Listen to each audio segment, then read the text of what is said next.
From the sandy riverbanks filled with clay and the depths of the world's core filled with metals and gems to the bridging of space where pocket universes are aplenty, an old version made new with advancements over time, a lively community akin to a camaraderie. A tale of teleporter and items unobtainable, a hero's journey unparalleled to anything else. A decade of captivating players with complex automation and grind. December 8th, 2024, a culmination of the past with a vision for the future. Happy 10-year anniversary. Dream, why did you start developing this mod pack? I started developing GTNH in December 2014. After playing FTB Ultimate and other packs before, I've been playing Minecraft since the beginning of the beta phase and modding since the Resegumi mod loader came out. Minecraft 1.7 came out. I love tech mod packs, and unfortunately there was no good Greg Tech based mod pack, so I thought I might as well do it myself. I wanted to create a pack where you have to invest a lot of time in playing and not reach the end after 10 hours. I also wanted to have a good tier system. I browsed Java forums to teach myself the basics as I'm not a programmer in real life, so I wrote the core mod, which initially consisted of only 3 or 4 classes and only a few items. I added to the pack known mods from previous MC versions like Greg Tech, IC2, Buildcraft, Railcraft, Thaumcraft, Forestry, and many more. Unfortunately, each mod had its own system, and I tried to merge the mods together. I used Mindtweaker to change recipes, as I had no idea how this worked in the code. But apart from changing recipes, I couldn't do much without Java knowledge. I also had some discussions with Aznor, the Thaumcraft dev, because I didn't like some things about Thaumcraft. He just said, you can change everything with code, but not via Mindtweaker. This motivated me to go on and design the pack according to my ideas, and so the first version of the pack was made. And you, Boubou? So like everyone, I started to contribute on NH because I was annoyed by something.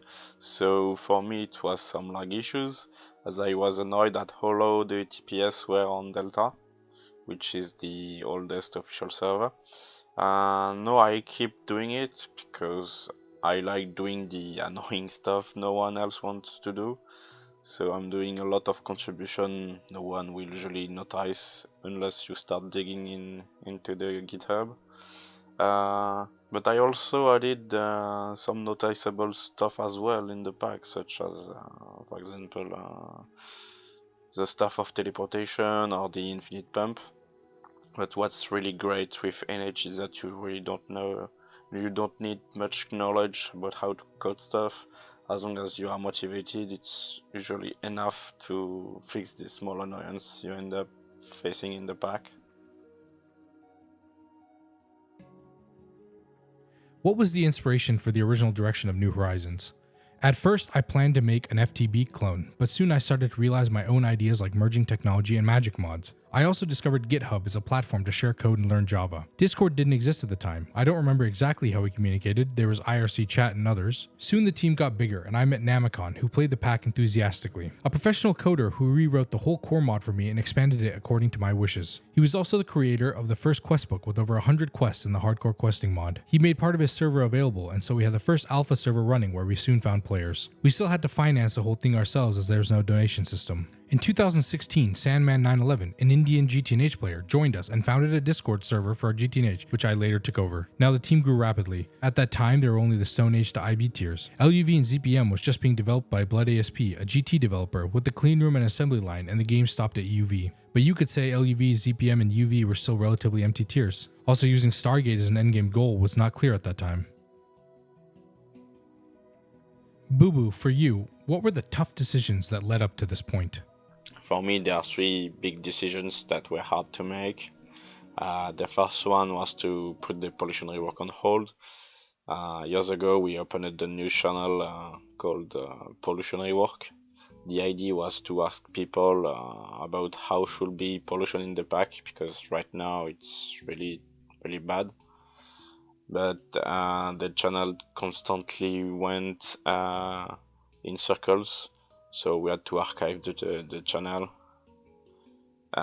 From this, we learned really quite a few things on how to manage the NH project. So in one sense, it contributed to improve how we manage NH. The second hard decision was the processing array removal. We wanted to remove the processing array because it was made at the very beginning of TT5U.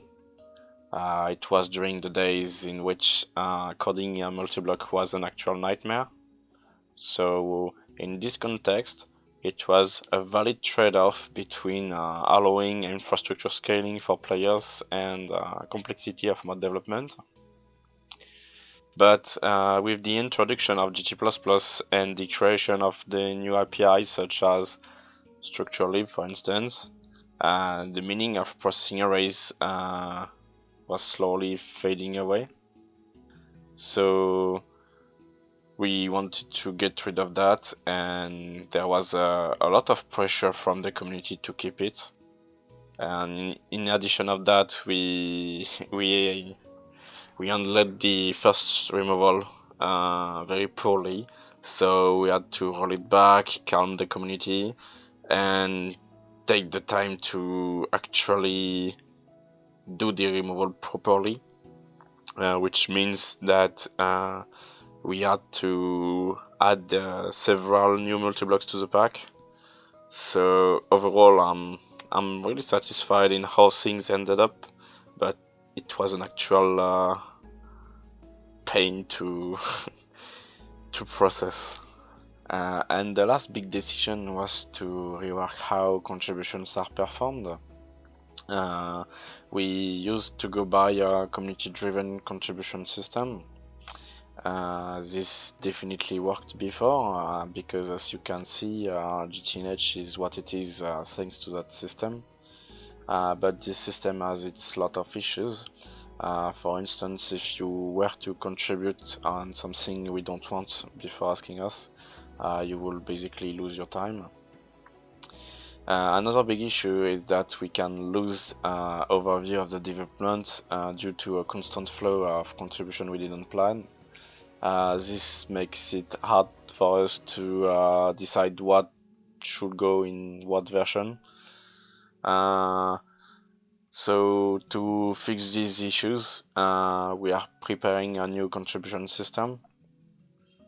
It will consist in either picking a topic among a list of topic we chose with Dream, or if you want to actually contribute on something else, you must ask us first just to see if we are interested, and if so, maybe work out the details together.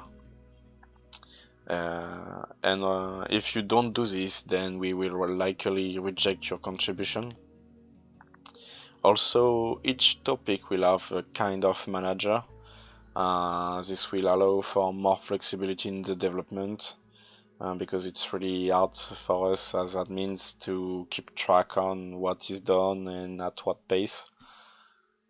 So this system will be rolled out after the 2.7.0, and I really hope that with this we will be faster to make an update.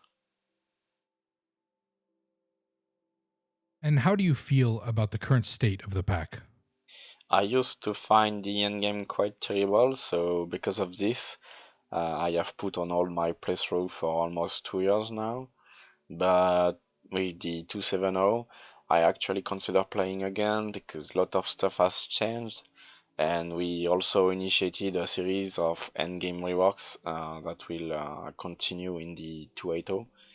So our main goal is really to reduce the machine spam and long AFK periods in the endgame. Other than that, I would say that the pack is pretty much done below UHV. Maybe some slight adjustments here and there, but overall I'm quite satisfied with how the early game and the mid game is currently. So really, we did a good job here. Dream, what have you liked most about the development over the past 10 years? I started on my own, and now we're an international team with many developers. We have become more and more professional. To name just a few key things, GTNH can be played with the latest Java version, and Angelica now has shader support in 2.7 so that we can completely replace Optifine. In 2016, Tech joined us and founded the Blue Faction, and soon there were other mods besides GT like Tech. In 2017 and 18, Bart joined, and Bartworks was added. Kextex, Bot Industries, Kubatech, Good Generator, and many more followed. Everyone contributed their ideas and the pack became bigger and more diverse. By now, we also have our own assembler, the Dream Assembler, and the pack can be built automatically thanks to Boubou, Mitch, and Raven. I'm sure I've forgotten some developers, but it's thanks to their work that GTNH is so well known and popular. And how do you see the future and where GTNH will go? If we continue as before, GTNH will become even bigger and more extensive. I don't know exactly where the journey will take us. I love surprises and the creativity of my team. The foundation has been laid and we can continue to build on it. But one thing is for sure, we will definitely stay with MC version 1710. Also, we are mainly shifting from our historical way of contribution, send us what you want, we will take it if we like it, to a more structured way of contribution. Here's a list of things we'd like to get done, pick one. If it's not in the list, ask us or it will be rejected. We're also currently rebuilding and restructuring a lot of things on the official server, in the Discord, and on GitHub. And the future of NH is quite clear. We want to keep adding content while polishing the pack. So aside bug fixes, we also have several rework planned, such as rework for crops or for the nuclear reactors. In addition of that, we also have a ton of technical debt to catch up. So we might also end up optimizing a lot the pack in various areas. Even though it has been 10 years since we started to catch up with the technical debt. Lastly, is there anything you want to say to the community? I want to thank you guys for supporting us during all these years. I know that without you, many of us wouldn't have the motivation to keep going year after year. Also, just play the pack like you want.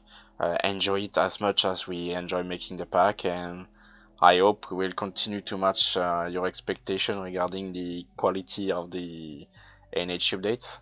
So stay tuned for another decade of updates. Dream? I never thought GTNH would be so successful and popular. In the beginning, the pack was only meant to make me feel comfortable. In the meantime, however, many thousands or 10,000s other players have also felt comfortable.